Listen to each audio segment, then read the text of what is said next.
स्वागत है बच्चों आज की क्लास पॉलिनॉमियल्स में। चलिए स्टार्ट करते हैं कि पॉलिनॉमियल्स होता क्या है और इसको अच्छे तरीके से समझने की कोशिश करेंगे। तो माय डियर स्टूडेंट, पॉलिनॉमियल्स होता क्या है इसको बता देते हैं। तो देखो बच्चों, इसके नाम से ही इसके हिंदी को हम एक्सप्लेन करेंगे कि पॉलिनॉमियल्स क्या होता है।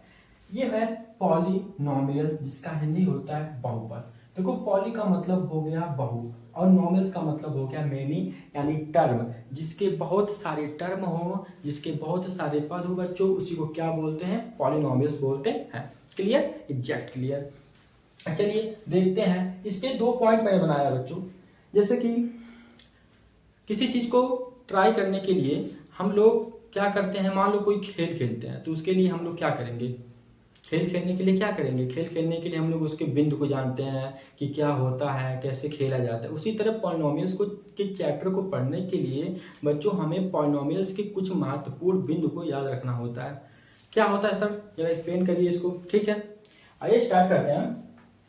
ये देखो, पहला पॉइंट क्या है? A x square plus b x plus c is a polynomial. ये क्या है? पॉलिनॉमियल, जिसमें ए बी सी ये जो होगा ये हमारा कैसे होने चाहिए? ये हमारे रियल नंबर होने चाहिए बच्चों।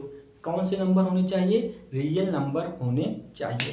और दूसरी पॉइंट इसमें क्या है? दूसरा पॉइंट ये है, all the exponent of x are non negative integers. इनके जो एक्सपोनेंट है, इसके जो घातांक है, वो नॉन नेगेटिव होने चाहिए। मतलब कि पॉजिटिव में होने चाहिए, नेगेटिव नहीं होनी चाहिए। डियर स्टूडेंट, समझ में आ गया?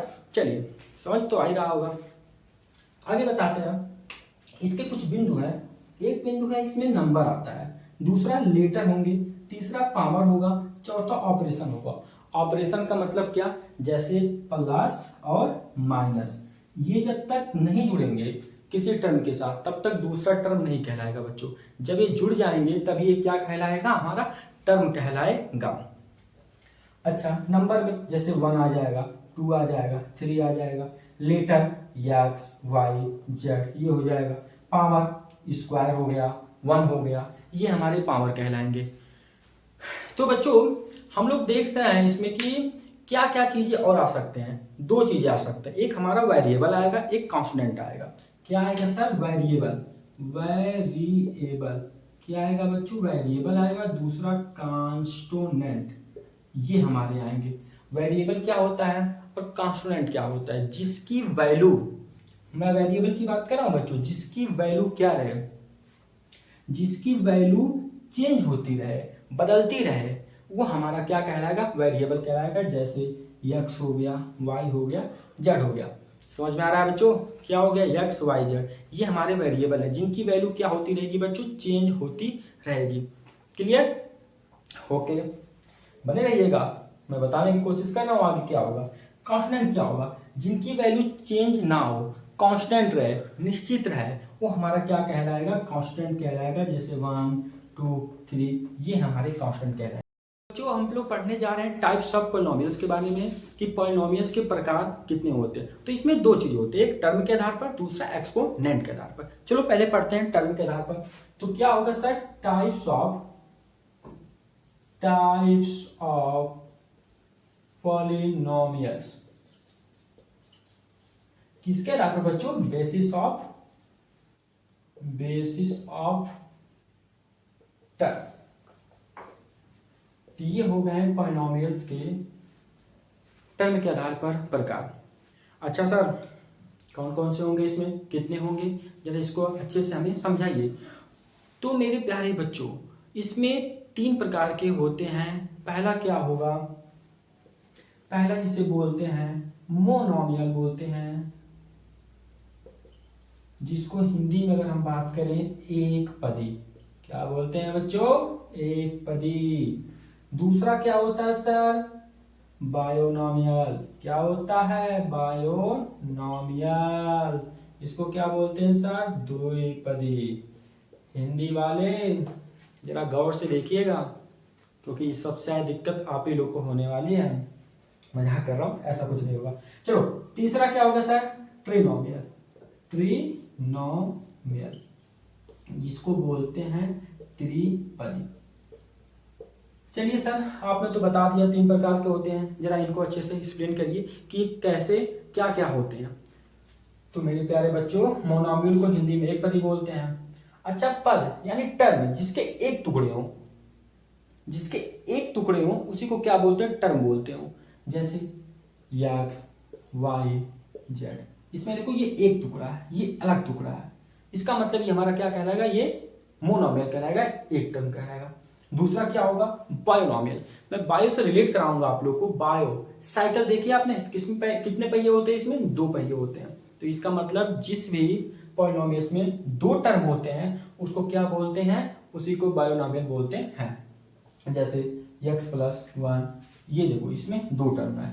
अब टर्म कब माने जाएंगे? जब उसमें प्लस या माइनस जुड़े हो, तब वो मेरे प्यारे बच्चों टर्म माने जाएंगे। बस। तीसरा क्या होगा सर? ट्रिनोमियल, जिसमें 3 पद हो, जिसमें 3 टर्म हो, उसी को हम लोग क्या बोलते हैं? ट्रिनोमियल बोलते हैं। जैसे हम लिखते हैं x² plus x plus 1, x² plus x plus 1। देखो इसमें कितने टर्म है? 1, 2, 3। तो ये हमारा क्या कहलाएगा बच्चों? ट्रिनोमियल कहलाएगा। क्लियर हो गया?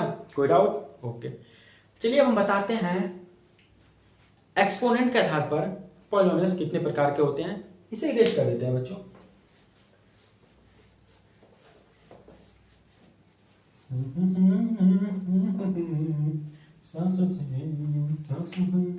चलो बच्चों, अब पर आप बताने जा रहे हैं टाइप्स ऑफ पॉलिनोमियल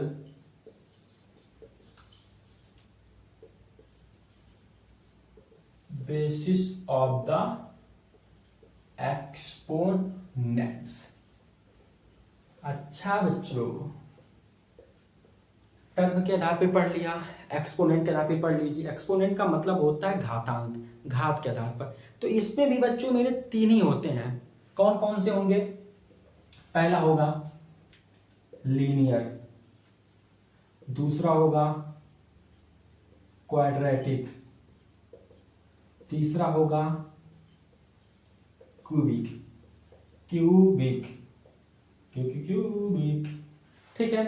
तो लीनियर क्या होता है सर? लीनियर जिस भी पॉलिनोमियल्स की हाईएस्ट डिग्री, कितनी हाईएस्ट डिग्री की मैं बात कर रहा हूं, जिस भी पॉलिनोमियल्स की हाईएस्ट डिग्री 1 हो, वो हमारा क्या कहलाएगा? लीनियर कहलाएगा। जैसे अगर मैं कहूं x+1, तो इसकी हाईएस्ट डिग्री क्या है? 1 है। ये हमारा क्या कहलाएगा? लीनियर कहलाएगा। दूसरा क्वाड्रेटिक, जिसकी हाईएस्ट डिग्री, मैं क्या कह रहा हूं बच्चों? जिसकी हाईएस्ट डिग्री 2 हो, जैसे x² प्लस x प्लस 1, जिसकी हाईएस्ट डिग्री 2 हो, वो हमारा क्या कहलाएगा? क्वाड्रेटिक कहलाएगा।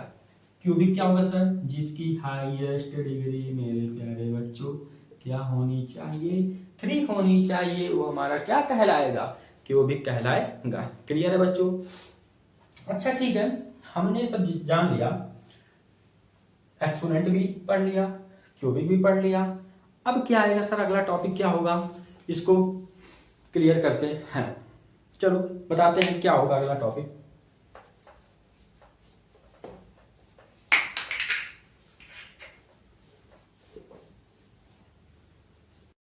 तो बच्चों, अब मैं अगले टॉपिक के बारे में बताने जा रहा हूं, जिसका नाम है जीरो ऑफ पॉलिनोमियल्स। ये क्या बोला है सर? इसको जरा एक्सप्लेन करिए। चलिए मैं इसको अच्छे तरीके से एक्सप्लेन करने की कोशिश करता हूं। तो जीरो पॉलिनोमियल्स क्या है? सबसे पहले ये जान लो कि जीरो पॉलिनोमियल्स उसे कहते हैं अगर वेरिएबल्स के स्थान पर कोई मैं एक वैल्यू रख दूं और वो इक्वेशन जो पॉलिनोमियल्स का है वो पूरा जीरो हो जाए, उसी को जीरो पॉलिनोमियल्स बोलते हैं। ठीक है, जैसे एक इक्वेशन में लेता हूं x-2। अगर मैं इस वेरिएबल्स के स्थान पर कोई एक नंबर लिख दूं और इसके कारण ये पूरा पॉलिनोमियल्स जीरो हो जाए, वही हमारा जीरो पॉलिनोमियल्स कहलाएगा। ओके बच्चों, चलो बताते हैं। जैसे मैं लिख देता हूँ x के स्थान पर 2, तो ये हो जाएगा 2 - 2, तो 2 में से 2 जाएगा 0, तो यही हमारा क्या कहलाएगा? 2 इसका जीरो ऑफ पॉलिनोमियल्स कहलाएगा। जीरो ऑफ पॉलिनोमियल्स कहलाएगा बच्चों।